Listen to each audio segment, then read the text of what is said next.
What's up, world? It's your boy Kango Slim.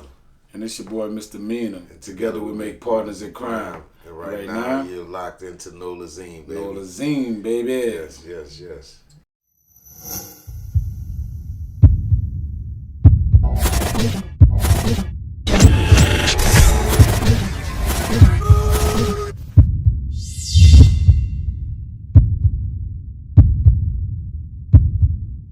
Okay. Hey, so for everyone in the world who don't know, I'm like, tell them where y'all from. Born and raised in New Orleans, Louisiana. That's where we're from. Yep. 17th Ward area. I'm from Gertown. Yep, I'm from Holly Grove, bro. Mm-hmm. Same place Lil Wayne from, you know what I'm saying? Gotcha. So growing up, I'm like, for y'all, I'm like, who influenced y'all to actually become one, I'm like, music artists? I mean, I guess it's so many different things and so many different people. And for me, because I started off earlier in my earlier years listening to a lot of Reed Seed 8 tracks and Johnny Guitar Watson and things like that. And a lot of people may say, you know, like a lot of people like Run DMC probably was their reason and Slick Rick and all that. But actually Johnny Guitar Watson, he had a song called Ring My Telephone. And when I was a kid, I used to listen to it and he actually used to rap on there. And that's why I first really got introduced to like the rap music vibe. Like, then after that, it became the Run DMCs, the Slick Ricks, and you know, things like that. For me myself, you know what I'm saying, my mom like was a big person with music, like, you know what I'm saying, she bought everything, listened to everything. Right. So I grew up on music from that side of it, but I went to a Raising Hell concert like in '85, and they did my Adidas, bro, and I was gone. You know what I'm saying? When they made everybody put the Adidas shoe up, I'm like, that's what I want to do right there. I saw the power in it. You know what I'm saying? I saw how they had control of the people. I was like, that's what I want to do. And I had the bug from that point, you know? Gotcha. So, and so both of y'all are like becoming music artists and like growing up, I'm like in the streets of New Orleans. And so what happened? And like, you know, break it down. And like, how did y'all become one, I'm like, music group? I mean, started off in the hallways of school when I was going to Sarah T. Reed. We had a mutual friend by the name of Dejon. And by the time I got to Reed, Mike had just graduated like the year before or something like that. Mm-hmm. And when I got there, I used to rap in the gym a lot. And we had a friend named Dejon. He used to tell me about Mike. He used to be like, Mike used to be the coolest dude rapping here before you got here. You know, y'all should hook up or whatever. So through that mutual friend, we wound up meeting each other, hooking up, and taking that walk to the store. Yep.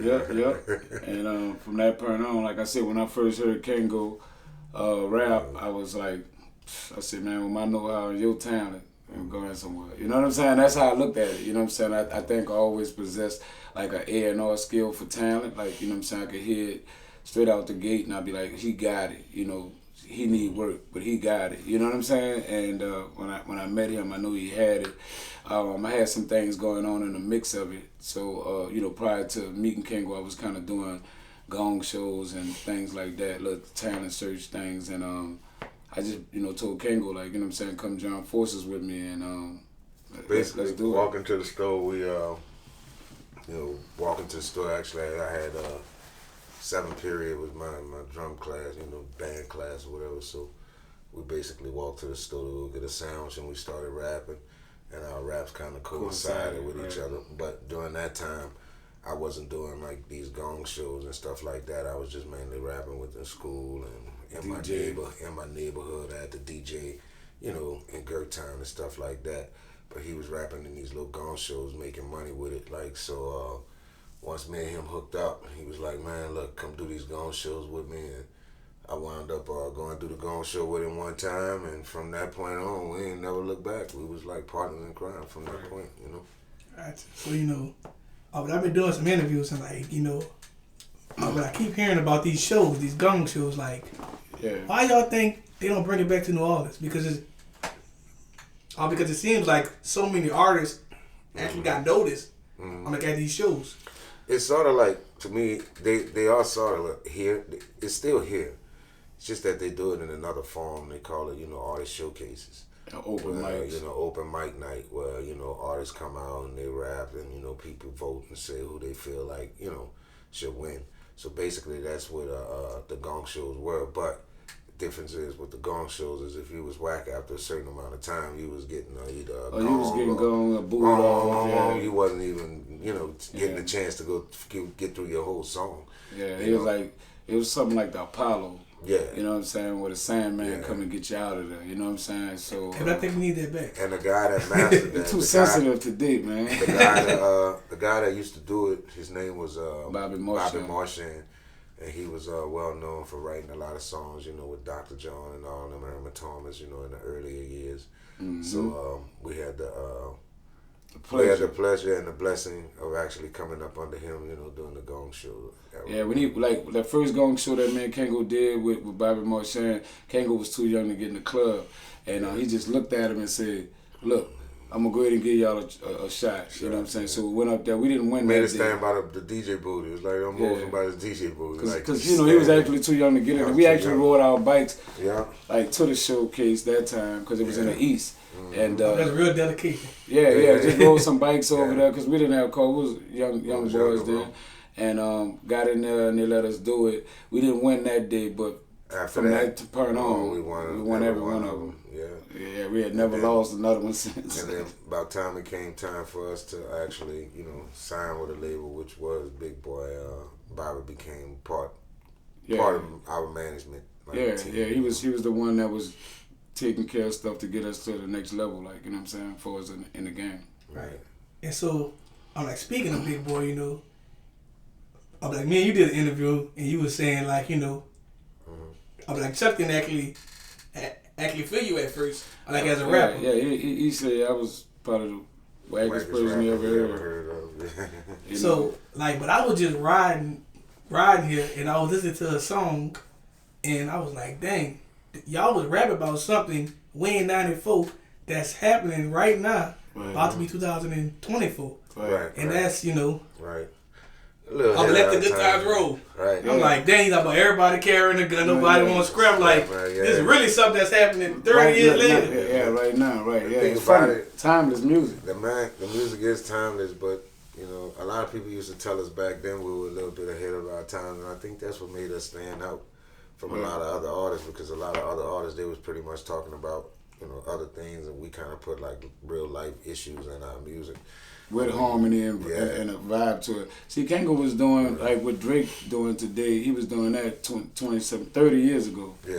You know what I'm saying? So that's how far ahead of the game it was, because people wasn't really putting too much of harmony. It was hardcore rap at the time, you know, that was really winning. So when he came with the melody, it was just like, damn, like, you know what I'm saying? Between him and Pimp Daddy and Miss T, that little group of people was kind of putting harmony on what they do, you know? And also, it was just the hooks.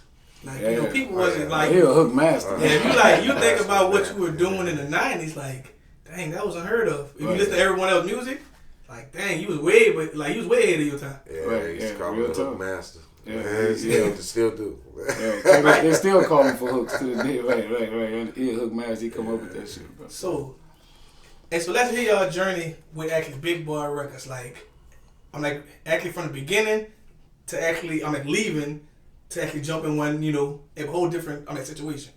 From the leaving point? Like, from the beginning all the way to the leaving. Well, my memories with Big Boys, when we first came over there, you know, it was pretty much a chance that we was given, because once Sporty T had went to Swagman to his job and told him that he wanted Big Boy to see us. We was part of a show at the Big E's. At the Big E's, it was like this Friday showcase that they was doing. Yeah, and they came saw us at that, and from that point. What happened was they actually threw it that time because it was going through different little things. Cash Money had it for a little while, but then Big Boy wound up getting it. And that night that they was doing it, Sporty was like, man, come open up. I want him to see y'all. And when he saw us, it was that was that. Like, come to the office Monday. The first time we ever went to the studio was the first day. Our first day going to the studio at Big Boy, they was ready to record, and that's when we record. We recorded Ride It, Roll It. Puts in the Can. And yeah, the LP came out. And what else we had? The maxi single. Heron Baby. It was a maxi single is what we dropped. Right. So once we got to the studio, we laid that. And Chuck said, well, I'm going to order some copies of this just to see how it's going to do. Well, we needed an album cover. We needed an album cover. So when we got to doing the album cover, we went Pissed On, Six and Barone, and that was our initial maxi single cover. Right. Like, so coming out of the gate, it came out kind of raw and like, damn, who is these guys? So you know I gotta ask you, because you said that. And so what made y'all go Pissed On, Six and Barone? Well, we had actually, it was even with Cash Money tried to sign us first. Right, we was offered a deal with them. We was offered a deal with them, and when we got up to the office, Yellow Boy they was in a meeting, and Yellow Boy raised his hand when they asked did anybody have any questions, and he said, "Yeah, I'm saying y'all bringing all these new dudes around. When we gonna get paid? When we gonna get paid for Six and Barone?" That's what he said. So at that point, once we heard that, we already knew what time it was. So we didn't really want to sign with Cash Money or whatever. And once Baby and them found that out, that's when they invited us to come open up for U.N.L.V. at They was coming out with an album, so they was like, man, why don't y'all come open for their little party or whatever. We was like, yeah, we'll be honored to it. So we came and did it. We did the song Ride It, Roll It. Mm-hmm. After we did that, they came up and they came out with a song called Everybody's Jocking You in U.N.L.V. style. And then they went to sing it, bragging to your boy about the trues and vows. Now we had a song called Ride It, Roll It. I got the cutlets fitted up with the trues and vows. So we knew that they was directly dissing us. They punked the whole night. Yeah, they was pointing at us the whole time. We went home that night. I called Kango. 4 a.m. I said, bro, the U is for unknown, the N is for nothing, L is for low life, V is for virgins. We're going to change the definition of their name. And that was it. I said, write you a verse to that. I'm going to write a verse and we're going to go do it next week. And so from that point, by us not, signing with them, that's what made them diss us. And we wound up dissing them back when we first was able to drop out first thing. So a lot of people thought that we dissed them out the gate, not knowing that we just said their name in a diss. They dissed us, but we really said their name. Yeah, we just actually said their name. Yeah, we came direct with it. Right. So from that point, Big Boy told us go take a picture somewhere. We went took the picture on 6 Marone. He ordered 200. What was it, like 500? 500 copies. He ordered 500 copies. He gave me 250 in the box. Him 250. By the time I made it home, I was living in the East at the time. I had 2 tapes left. Yeah. And by the time I hit Gert Town and how it goes back in the hood, I ain't had none. Yeah, none. Right. So that's your question. So like, it's when y'all went go take a picture over there. Mm-hmm. It be like, what somebody outside or anything like that? They had some guys outside. They asked us, do we want some spray paint to put our name up there? We're like, nah, we just want to take the picture, dog. Oh, they was helping you. Yeah. Some dudes around there, real talk. They was like, hey, bro, y'all the dudes. This and U.N.L.V. was like, yeah, why, what's up? Bro, y'all want some spray paint? Put y'all name up there? Like, that's cool, they helping you. Yeah. But according to, U.N.L.V. at the time, they was like, man, they came early in the morning or this, and, we wound up coming midday. It was like 11:30, something like that, when we did it. Because we was taking pictures for an album cover at the house, at Chuck's house, with guns and all that kind of stuff. Just wasn't fitting. So we was like, I was like, Chuck, shit, fuck, we got the song, this and them, I go piss on their set. He's like, boy, you ain't gonna do that. Sporty said, come on. Jumped in the car with Sporty, went over there. Sporty, the one who took the picture of us. Sporty T is the one that took the picture for us. Rest in peace to Sporty T, man. Yeah, so crazy history. Once we did that, he ordered the 500 copies. I took 250. He took 250, and we sold them within the next couple of days. And when we got back, all we had was money, and he was like, you know what? If y'all sold those that quick, let's roll. And that's when we rolled, Big Boy. Yeah. You know what I'm saying? So I want to know, what your mind frame was going on 60 Barone, because what was gonna happen if they was outside? Y'all go fight we were just young, reckless, and not really thinking that far. But I still have my nervous side to me. Like, you know what I'm saying? I'm always like that. I could be about to fight a midget. I'm gonna get these little butterflies. Like, it's just a part of adrenaline that run in you anyway. But I'm still about doing it. You know what I'm saying? Mm-hmm. So we went all the way through with it. But I was still like, I wonder what's gonna happen. We had some artillery, or if something would have went crazy, we went around there with something, but we didn't go around there naked, but we just was willing to go do it. We felt like this was gonna make the proper impact on what we was trying to do. It was gonna set just the right us capturing that picture. We knew that it was gonna start something, because that was their album cover picture. That's the same stuff they took their album cover picture on. So Something it was just we was doing the raw stuff like the little dudes do today, like way back then too. You see what I'm saying? The trendsetter for that in New Orleans. Yeah, real talk, bro. You know. So I got this question because and we recently just had Miss D on our show, and she said something. And I'm gonna ask y'all because y'all was a part of Big Boy.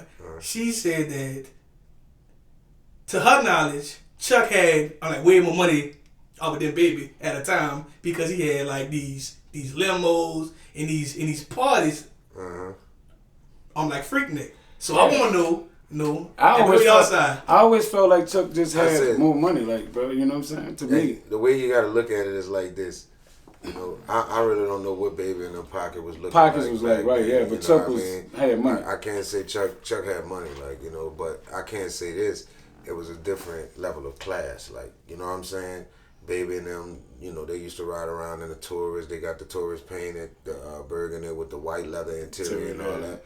Chuck wasn't that type dude. Chuck was going to get a Lexus. Yeah. And he wasn't painting it. He wasn't doing nothing. He was buying showroom flow type stuff. Showroom flow Lexus. He gonna put some rims on that thing, and it's just gonna look like elegant. Like it just was two different styles, two different tastes. Because I'm quite sure Baby and them had money as well at that time. But to us, what it looked like, Chuck just looked like he had just more. You know what I'm saying? Like and he was doing stuff on the next scale, and money never was a problem to him. Whatever it's gonna take to make it look great, he was willing to spend it. He never was stingy with, oh, we ain't gonna do that. He'd be like, let's do it. Let's do it. If you have an idea and he buy into the idea, he didn't care what it costs. One thing about it, you never heard him say, okay, I gotta wait to make this money. Yeah, like, no. Yeah, he'll be like, let's do it. Like, that was the difference in him. Right.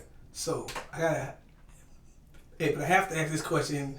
Actually, before we move on, if the Big Boy and Cash Money beef, did it start with y'all, or did it start with, Mystical? No, it started with us. Okay. Yeah. And so basically, it was already. The only reason why Mystical was brought into it was because Mystical had just signed a deal with Jive. And at the time, I guess Cash Money felt like, let's target him because if he says something back to us, he's on a major scale. He's on a major scale. So if he say something back, then we just gonna be, we gonna blow up off of that. Right. But so the beef was actually between us, Partners of Crime, and U.N.L.V. Yeah. So I'm gonna just ask you because everyone always hear and the misdemeanor name and all the beef of that. So I'm like, what's the craziest moment during that time? For you. I don't know. I guess the real, really having a real fight, you know what I'm saying, because it was on wax for the most part. But I went to one of the events they had at Mr. B's. And I had asked Kango, we had just got back in town. It was actually owned by my uncle. Yeah, owned by his uncle. So it was Cash Money, U.N.L.V. had did something a week before, and everybody was talking about it. Oh, they went off on y'all, woo, woo, woo. So we was out of town that week. So when we came back, actually we was out of town that day, but when we came back, I was like, Kango, I'm going to the show. He like, I'm tired, man, I ain't gonna mess with it. So it was me, my roommate, and my partner Dejon, who introduced us, went to the thing. And me and Yellow wound up getting into it, had a little squabble. It was more like a wrestling match, really. You know what I'm saying? A few little lick strong, little tuggle. And, that was letting it know that it was real. And that's something that was could have led to something else. You know what I'm saying? Which it didn't, which was good. But that was one of the realest things that happened for us throughout that beef time. Yeah. Because everything else just was on wax. And when we see each other, it'd be the little mean mugs, little standoffs. A couple of standoffs. Yeah, but it wasn't never. It never got to no they standing over there, we standing over here, and it's I wish you would. Look, head nods, what's up? From both sides. So it was like that for the most part. But the realest thing that ever happened was between me and Yellow with physically, throwing hands. And I'm also, me you was talking earlier, it was a few times that you actually ran across Gangster. Yeah. Gangster used to mess with me a lot, all the way up, even in the era when they got the Hot Boys and all that kind of stuff. When BG and them was first coming out with Chopper City, I remember coming from the studio one time, coming from Kenner, and he pull up on the side of me, and I guess he had that Infinity truck or whatever, and y'all going off for my BG, huh? So I got the CD in there. I sling the CD to him. So by this time we get on the little curve coming from Metairie, like when you come into New Orleans, and he catch up with me. Oh, bitch, y'all going off? So it was always love, like you know what I'm saying. When he see me, you know, he wasn't never really he didn't came by the house, you know, because he originally from Gertown. From Gertown. Like, so you know he had love for the thing. Gangsta used to be in the front of the show. He used to be the swimming instructor at the Dawn Pool when we was younger. Wow. So when we used to tell some real history, huh? Yeah, when we go to Gangsta know how to swim good. Right. But he used to be the swimming instructor at the Dawn Pool, and we all used to go to the Dawn Pool every summer. You know, during summertime when we was out of school and stuff like that. But yeah, he was a real cool dude. Yeah, he was a cool dude, but all the time, you know what I'm saying? Knowing that he was in the street a certain kind of way, he always showed us the respect like, you know what I'm saying, like men, bro. You know what I'm saying? So it was always love between us and Gangsta, you know what I'm saying? Men streamline nights with him. Right. So, you know, hey, but y'all actually, I'm like leaving, I'm like, you know, I'm like Big Boy Records. So I want to hear, you know, if actually what happened, I'm like Knicks. Like, who did y'all sign to? I mean, after Big Boy, we was we trying to sign to. We was gonna go to Rap A Lot. We was gonna go to Rap A Lot. No, Upper Level. Yeah, Upper Level Sites. Yeah, which was Precise. Precise was about to start his own label after Big Boy, so that's why in the song New Orleans Block Party, when you say when you hear Upper Level take forward, like you know how I go. Representing down south for sure. We laid that song right after we left Big Boy, and we was gonna sign with Sice and his label, and he was getting a deal from Rap A Lot as far as distribution. For his label, right. So we were actually going to be on Upper Level, and it was going to be Upper Level / Rap A Lot. So once that deal didn't happen, Rap A Lot had paid us some money, a little advancement or whatever, and somehow the deal fell through. So we wound up not doing the Rap A Lot, you know, Upper Level thing. Then we wound up going on our own with Rob Shaw. We did South Coast Music Group, and we was like kind of a partner with him to a degree, like you know what I'm saying. He was giving us our first shot of ownership and CEO status. So we wasn't just artists on the label South Coast. We had a percentage of what was going on, and that's why you hear so much in each song. We put so much in everything that happened on South Coast, from the Miss T album, Fifth Ward Weebie album, you know, we wrote Drama Squad album, Prime Time. And when you look back at all of these songs, people don't realize that, you know, some of the songs that we sing, even in our shows, were on those or other people's albums, like, you know what I mean? Just to help it sell, you know. Once we dropped the New Orleans Block Party album with South Coast, we was trying to figure out a way to continuously drop songs, but it not be partners in crime, so we don't wear ourselves out. So basically what we did was we formed artists around what we were doing. So once we dropped New Orleans Block Party, then we said, okay, let's drop a Primetime album. Tell Me Why. But Primetime single was Tell Me Why. Yeah, I Can Funny, which he's not even on. Oh, right, he was in jail. But it was the single for his album. You know what I'm saying? Right. So here it is, you're still getting Partners in Crime songs, but you're saying that's that new Primetime. No, it's actually Partners in Crime, because Primetime not even on. Well, you got to go buy a Primetime album to get the song. Like, you know what I mean? And around that time, singles was selling the album. Right. And it's just like Pepper Boy. We dropped, that's the Drama Squad album. Right. The Drama Squad dropped an album, and we made Pepper Boy the single, which is a Partners in Crime song. You know what I'm saying? But it helped sell that project. It sold that project. So when people used to, you know, say, oh, that new Drama Squad dropped. You heard that Red Hot Pepper Boy they got on there? All they was saying, Drama Squad. They weren't saying Partners in Crime. But it was a Partners in Crime. Which still gave us longevity, you know, in the game. Like, you know. It was genius. That was genius. That was building a label, like, you know what I'm saying? Like, you know, all for what we knew, how we knew what to do best. Meaning, like, we knew how to make songs, but we knew we couldn't just wear ourselves out, so that's why we spread it amongst everybody else and help everybody sell, you know?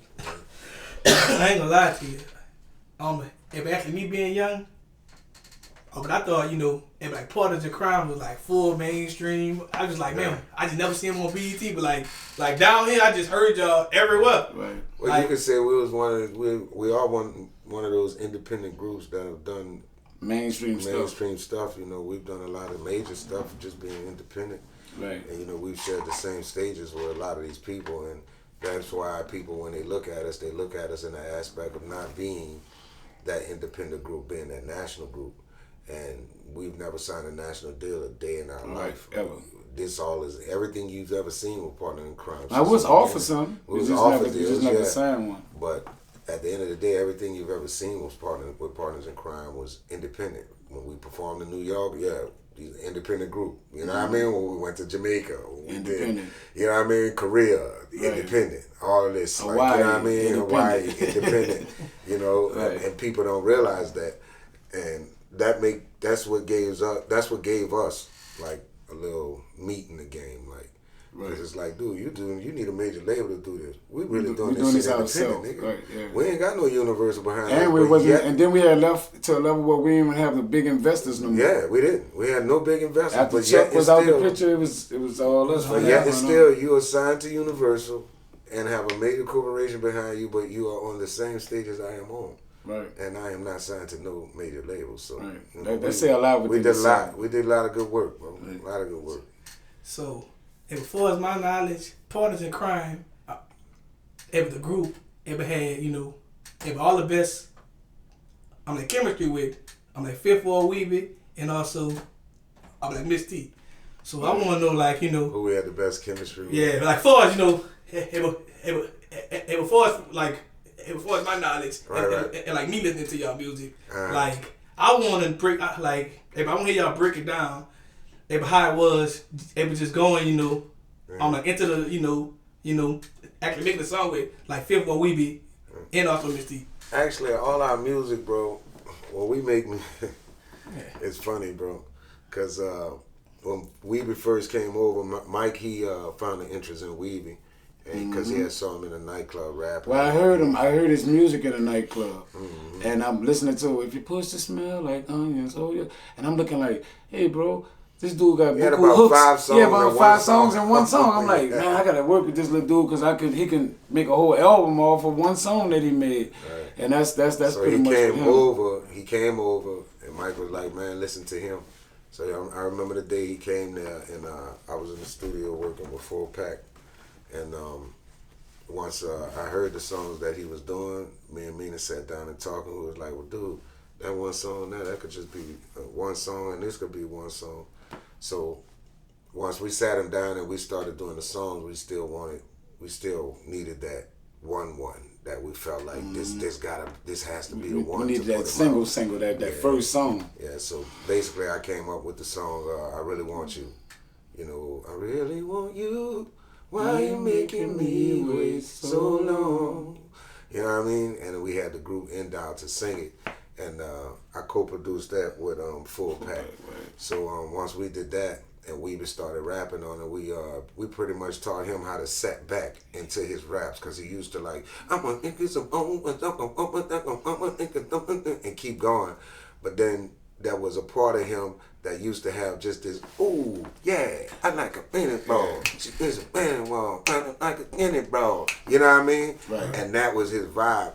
So once we channeled that on the track, it was just, man, and what you wouldn't, you probably couldn't even imagine is, Weebie didn't even like that song. He didn't. He didn't want to do it. He was like, I don't know, bro. I'm like, Weebie, do the song, bro. This, I'm telling you, do this song. And out of respect for us, he did it, and it wound up being one of his biggest songs. Yeah, he did that one, and we did Take It to the Hole. That whole project, pretty much.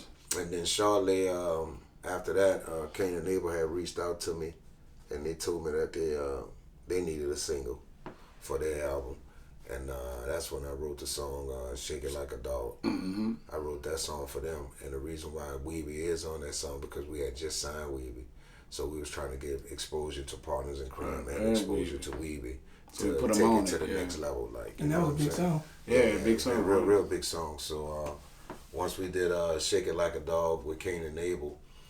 Shortly after that, I don't know, I guess Weebie felt like Kane and Abel was bigger than us at the time, or really actually it wasn't.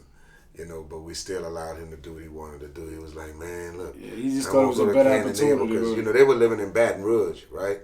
And, they had these, people, they had just left No Limit, so they had nice houses, you know what I mean? And things like that. But their name was, nowhere as big as our name. So at the time, Weebie thought they were a little bit bigger and could have done a little bit more for him at the time. We don't want to hold him and back. We didn't want to hold him back from that. So we were like, if that's what you want to do after the first album, then, go ahead and do that. Like, so after that, he went with them. And that's when we did a remix with the Show That Work and Mystical on it. Mm-hmm. And from that point there, we didn't have Weebie on the label anymore. He was on Most Wanted Records. Right. So, yeah. But the chemistry as far as making music with us, bro, it's not that hard, bro. It's like we go in the studio, we listen to a beat, we come up with the the vibe of it, what it's gonna be. And, talk about the concept, pretty much. But look, even with Miss T, people probably wouldn't understand. Miss T didn't want to talk to her, convince her to do it, because Kango was doing it. He had pretty much wrote everything, and we had other females trying to sing it, but it just wasn't right to me. So I was like, man, who would be good on this song? Miss T. Mm-hmm. And I remember going to get Miss T. She was doing a show at the Firecracker spot in Slidell. We had a show out there, and I was like, T. She was like, I ain't messing with music no more. I'm like, T, if you do this song, I'm telling you. She came and did it, and then she wound up doing the whole album. When she came in there, she really didn't want to do it. Yeah, she didn't want to do it. And up until the point to where, we kind of like had to force her to go in there and do it because everything was already, written out and laid out for her. And she just was like, I ain't feeling this, acting funny with your money and bad with your kitty cat. Yeah. That was a hard ass song. Yeah, it was hard as fuck. But sometimes people don't see the vision yet. So once we got her in the studio, bro, and she laid it, and the outcome of it came out, and it hit the streets. Sometimes you just gotta paint that vision, put it out there for a person to see it. And once it hit the streets, she was like, "Lord, this is one of my favorites." So, right. She wound up working with us on a project. Don't get mad, get even. We wound up, co-producing on that project and helping putting it out. And like that's crazy because you wouldn't think like y'all had a lot of hits that people just don't really know. Like y'all gave a lot of hits away. Yeah. I mean. It wasn't giving away. It wasn't giving away. It was like how you said it. Was sold. That goes back to when we spoke about being a hook master or whatever. We was high in demand at that time. Like we didn't miss. It wasn't likely for us to miss when we came out of the studio. We was always on point with what we did. So and people got to start looking at it like this, but it don't be a cockiness. It just be a real confident thing of knowing what you do. Because when we speak through the confidence side, some people they think they too much or they think they this. No, we just confident in what we doing because we know when we go in there, it's like a science. Look, let's do this. No, we need this. It's just like a mechanic. When you go to a mechanic and you looking at him saying, "Say, bro, I don't know, something wrong with the alternator, bro. You sure you know what you're doing?" The mechanic looking at you like, "Man, I'm the mechanic. I'm a mechanic. Yeah, I really know. Yeah, that's what I'm doing. That's why the shop say such and such auto. If you didn't have confidence in me, why you come here? Right. Like, you know what I'm saying? Right. So it's pretty much that type thing. It's like, we are partners in crime. We are not just a group. You know what I mean? We are songwriters. We produce. We do it all. Like, we could see the vision of where you need to go, where you need to be musically, like, in this. Right. Or what's needed to make it work, you know what I'm saying? I'm going to give all y'all flowers, because y'all some damn hit makers. Thank you, brother. Like, shit, like y'all and R. Kelly. y'all put it together. For real, like. That's a good person to, you know what I'm saying? I like you really put it together, because I remember one time, if the 8-9 boys made a song, Big Freeman, and you put it together, I'm like, dang. Like, I was telling them, like, y'all can make a lot of money. And Nut came to us with that, and they was looking for his song, so Nut basically was telling them, I know where to bring y'all at. Just, trust in me. Mm-hmm. And he'll tell you himself, he was really like telling the 8-9 boys, just trust me. This is what's going to do it. So once he came to the studio in Eastover, he was like, man, my dude and them, they need a hit, like, so we sitting there and we listening to the beat, That's the power of that shit. Yeah, you know what I mean? I need a hit and you can give it and deliver. Man, too many people doing that. Sitting there listening to it, bro, and about time I went there and did it and came out of there, and I said, I told y'all. See, but that'd be some of the most amazing stuff, like, sitting in that studio with coming from scratch with something, and then hear because Kango wasn't no writer. He was the first person that I ever seen didn't write. with the melodies, the whole night. This was before I even knew about a Jay-Z or anything. This dude was rapping in his head, melodies in his head, and just delivering. I'm over there writing with a pen and pad. He just standing, like mumbling or whatever, and writing his verse. You know what I'm saying? So it was like amazing to see that happen. I was blessed with that gift, bro. And a lot of people always ask me how you do it, and I can't explain it, like, you know. But there's not one time I've ever written all of the hit songs that you hear that are made. There's not one of them that I've actually written down. Like, it's like you coming in the studio, and they playing the beat, and we all just in there talking. Like, and he coming Michael be talking to, yeah, man, I'm telling y'all, this gonna be a nice song, and I just be sitting there looking at y'all like, you know what I mean? And then they like, man, you gonna write it? And I be like, come on. And they like, man, you just gonna go in there and just wing it? I'm like, no, I ain't winging it. Fuck, I just wrote that bitch while y'all was sitting there talking for 30 minutes. And I just go in there and do it, and that's what every song you've ever heard. The reason I know it's a gift from their family is because Primetime do the same thing. Same thing, yeah. I used to be looking at both of them like, man, hold up, bro. You know what I'm saying? Because I'm writing, and they, you know, but I don't know. My gift was different from theirs. My gift is vision.